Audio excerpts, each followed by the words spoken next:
Welcome to the Deep Dive. We take compelling sources, pull out the key knowledge, and help you grasp the core insights fast. And today, we're looking at the future of AI. That's right. We're using just one source this time, an article called Top AI Trends to Watch in 2025. It's by Jay Tillotson. He's got years in tech, and his view is that, well, anticipating trends is really about preparation. Exactly. Yeah. So our mission is simple: cut through the noise, grab the essential AI trends Tillotson highlights, and really understand them. The core theme seems to be AI blurring lines, between human and machine capabilities. It's set to reshape industries. And he boils it down to 5 key trends that are driving this. 5 big shifts. Okay, let's unpack this. Absolutely. Tillotson sees specific acceleration points, and these 5 trends, well, they represent the most significant shifts happening right now, based on his analysis. All right, so diving into that first big one, the article suggests AI is moving past just being a helpful tool. That's spot on. It's becoming something that actually acts. So more than just assisting. Right. The article calls it the rise of AI agents with advanced reasoning. Think autonomous problem solvers. Okay. And the source mentions enhanced reasoning, kind of like OpenAI's O1 model, doing things step by step. Exactly. Logical, almost human-like steps to solve complex problems. It's a pretty significant leap from just processing data. And the prediction for adoption is, well, it sounds pretty ambitious. It is. The article forecasts 60% of Fortune 500 companies deploying these agents by the end of 2025. 60%. For what kinds of things? Specific tasks like analyzing legal contracts, maybe generating code snippets, automating these complex workflows that have multiple steps. And the strategic implications, the article gets specific there. Very specific. Jay's article details some really impactful examples, like in healthcare. Okay. Agents like Microsoft's AI2 BMD simulating biomolecular dynamics. What's fascinating, and the source highlights this, is the potential outcome. Accelerating drug discovery. How much acceleration are we talking? Cutting R&D timelines by a reported 40%. 40%? Wow. Yeah. That's a game changer in pharma. Definitely. And it's not just niche science. The article also looks at operational efficiency. Like the Delta Airlines example. Exactly. Using AI agents to dynamically reschedule crews, rebook passengers when, bad weather hits, chaos mitigation, basically. I can see the value there. What's the reported impact? A 25% reduction in flight delays, according to the source, and a significant improvement in customer satisfaction. Okay, so real-world benefits across different sectors. Yeah, the potential impact seems quite broad. But this sounds incredibly powerful. Agents acting on their own. Surely there are downsides, the article points out. What are the risks? Good question. The main challenge flagged is the risk of over-reliance. Over-reliance, meaning? Giving these systems too much autonomy without proper checks, you risk ethical oversights. Ah, okay. Any examples? The article gives one for legal contract review. An unmonitored AI agent might skim over some really nuanced clause. And expose the company. Exactly, to serious compliance risks. That's a sobering thought. Yeah. So if companies want to use these agents but avoid those pitfalls, what's the advice? How do you start? The adoption tip is pretty practical. Start small. Small. Yeah. Pilot the agents on non-critical tasks first. The article suggests things like handling routine IT support tickets. Okay. Low stakes to begin with. Right.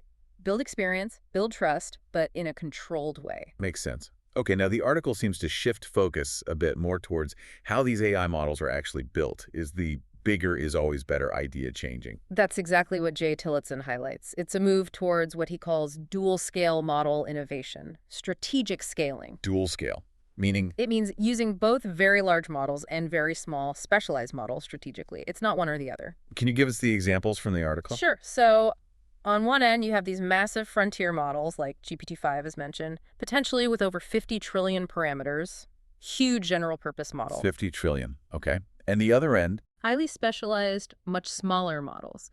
Like Microsoft's 5.4 is cited, excelling in specific areas. Medical imaging analysis is the example used. So it's like having a giant adjustable wrench and a set of precision screwdrivers. That's a great analogy. It's about fitting the tool to the specific job. And the benefits.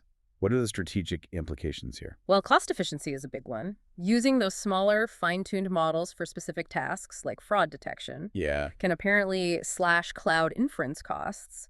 The article cites a 50% reduction compared to just using a giant general model for everything. 50% savings is a massive driver. It really is. And it's not just cost. This dual approach also enables edge deployment. Meaning running AI on the device itself. Exactly. Compact models can run in real time directly on IoT devices, factory robots, things like that. Any examples of that? The BMW example in the article is pretty compelling. Factory robots using these small on-device models to predict mechanical failures, And the result? reportedly avoiding $2 million a month in potential downtime. Wow.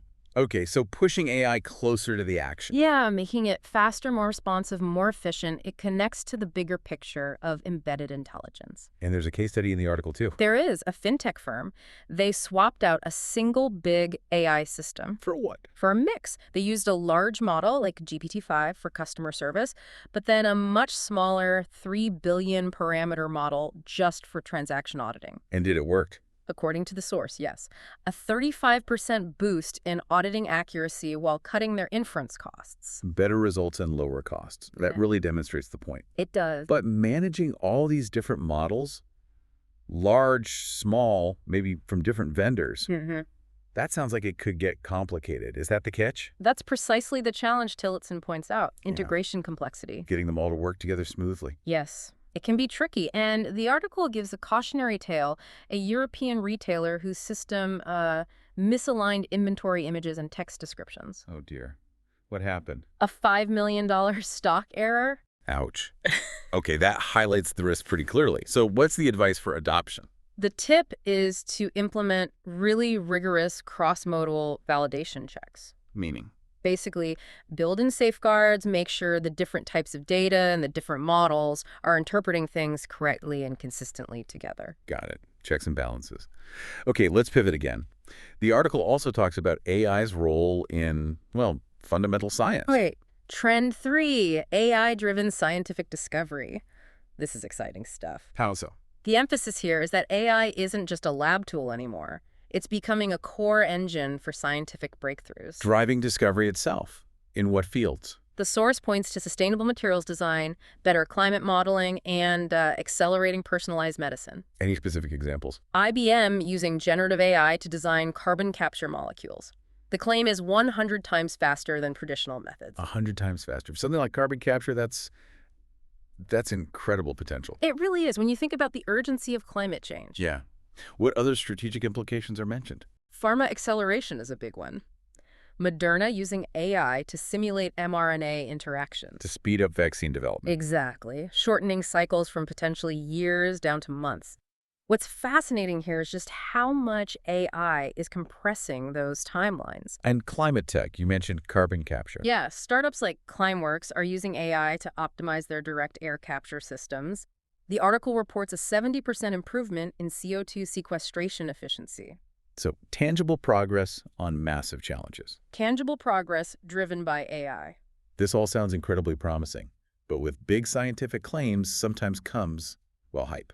Does the article address that? It does. The main risk identified is exactly that. Overhyped claims. The worry being? That enthusiasm could divert resources, funding and effort away from projects that are actually viable towards things that are maybe more speculative. Separating the signal from the noise. Precisely. The source really stresses the need for rigorous validation frameworks in this area. Independent verification is key.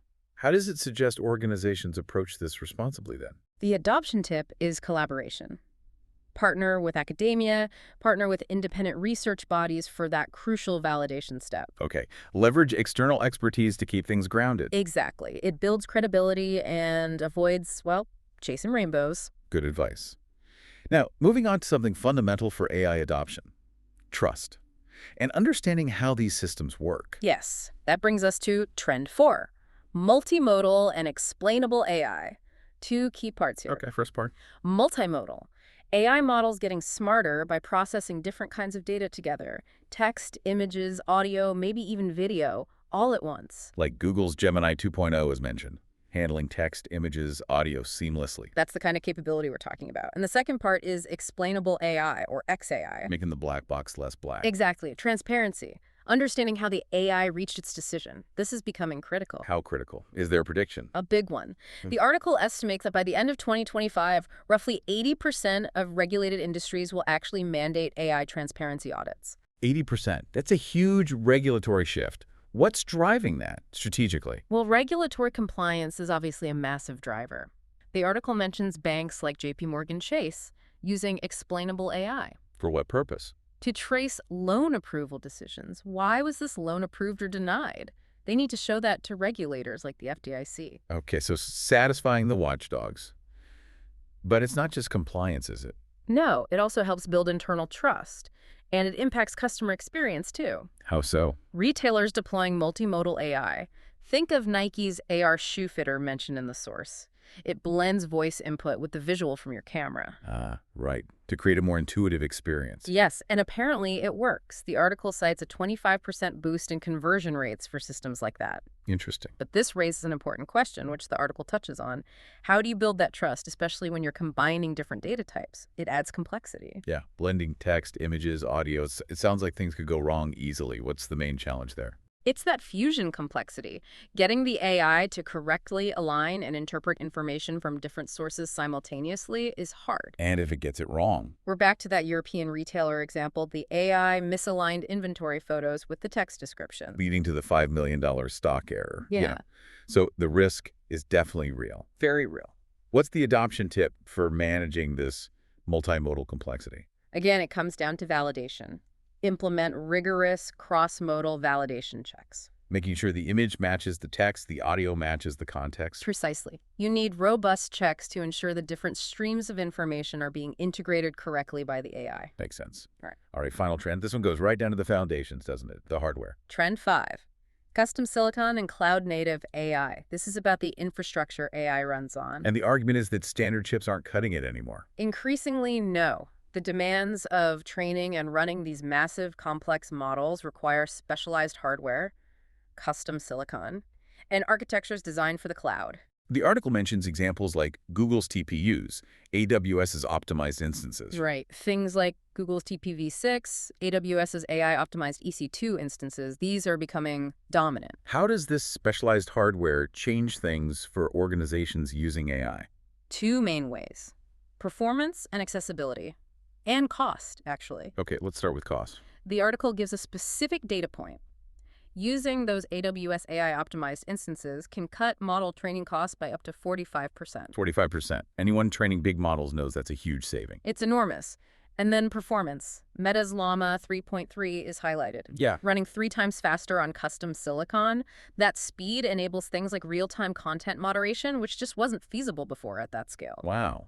And accessibility. How does this help smaller players? Through the cloud. These platforms offer AI as a service, essentially, so mid-sized companies can tap into the power of, say, GPT-5 level models without needing to buy racks of specialized hardware themselves. So it democratizes access to high-end AI, in a way. It does lower the barrier to entry significantly. Okay, better performance, lower costs, easier access. Sounds great.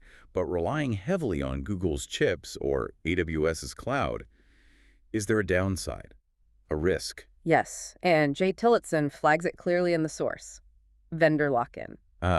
Getting stuck with one provider. Exactly. If your whole AI stack is built on one company's proprietary hardware or cloud services, switching later can be incredibly difficult, time-consuming, and expensive. Does the article give an example of that? It does. A manufacturing client facing, get this, an 18-month delay trying to move from Azure AI to an on-premise solution. 18 months, just because of dependencies. Yep. Proprietary dependencies tied them down. That's a serious constraint. How do you avoid getting trapped like that? What's the tip? It requires foresight during procurement. The advice is to negotiate portability clauses right into your contracts with cloud providers. So build in an escape hatch from the beginning. Essentially, yes. Right. Maintain flexibility for the future. Okay, we've covered a lot of ground there. Those 5 trends from the article: autonomous agents, dual-scale models, AI in science, multimodal and explainable AI, and custom hardware. So, stepping back, what does it all mean when you pull it together? Well, the key thing Tillotson seems to emphasize is that these trends aren't happening in isolation. They're all interconnected. So, Think about it. Those autonomous agents, they rely on powerful models, maybe large and small specialized one, Right, the dual scale idea. which in turn run best on that custom silicon or cloud infrastructure. Okay. And these systems might be used for scientific discovery, or maybe they're part of a multimodal interface. Which needs explainability for trust and compliance. It all links up. Exactly. It's a whole ecosystem evolving together. And the article poses this really critical question for leaders, doesn't it? About moving AI from just saving costs to actually driving revenue. Yes. Can your organization's AI initiatives pivot from cost savers to genuine revenue-generating differentiators?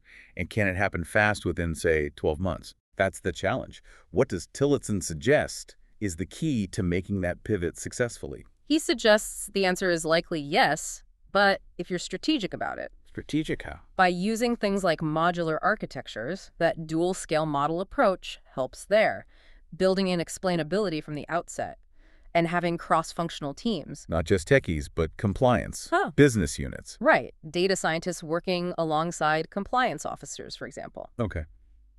And if a company isn't doing those things right now, what are the immediate first steps the article recommends? It lays out 3 concrete actions to consider. First, pilot an AI agent, but keep it controlled. Low-risk environment, like HR onboarding was the example. Okay, dip your toes in carefully. Second, Invest in your people. Upskill them. The article specifically suggests training 20% of IT staff on these newer concepts, multimodal AI, custom silicon. get the workforce ready. And third, collaborate. Form or join industry groups, consortia, to work together on developing ethical AI frameworks. Be proactive on the ethics and standards. Exactly. It helps mitigate regulatory surprises down the road and lets you shape the future responsibly. So for you listening, these trends, these strategic points, they really paint a picture of the landscape you'll be operating in very, very soon. Understanding them is key preparation. Absolutely. It loops back to Tillotson's main point. Anticipation isn't prediction, it's preparation. Getting ready for what's coming. And his final thought in the article is pretty powerful. Companies that thrive in 2025 won't just adopt AI. They'll adapt it, turn the disruption to their advantage. And the time to start thinking about that adaptation is, well, now. A strong call to action. Yeah. So, drawing directly from the challenges and implications we've discussed, the rise of autonomous agents, the potential for costly errors, the need for trust, here's something for you to consider. As these AI systems get more powerful and independent, where is ethical oversight most critical in your world? And how can you shift from just adopting these tools to strategically adapting them to build trust and really drive advantage? Thank you for joining us for this deep dive, exploring the insights from top AI trends to watch in 2025.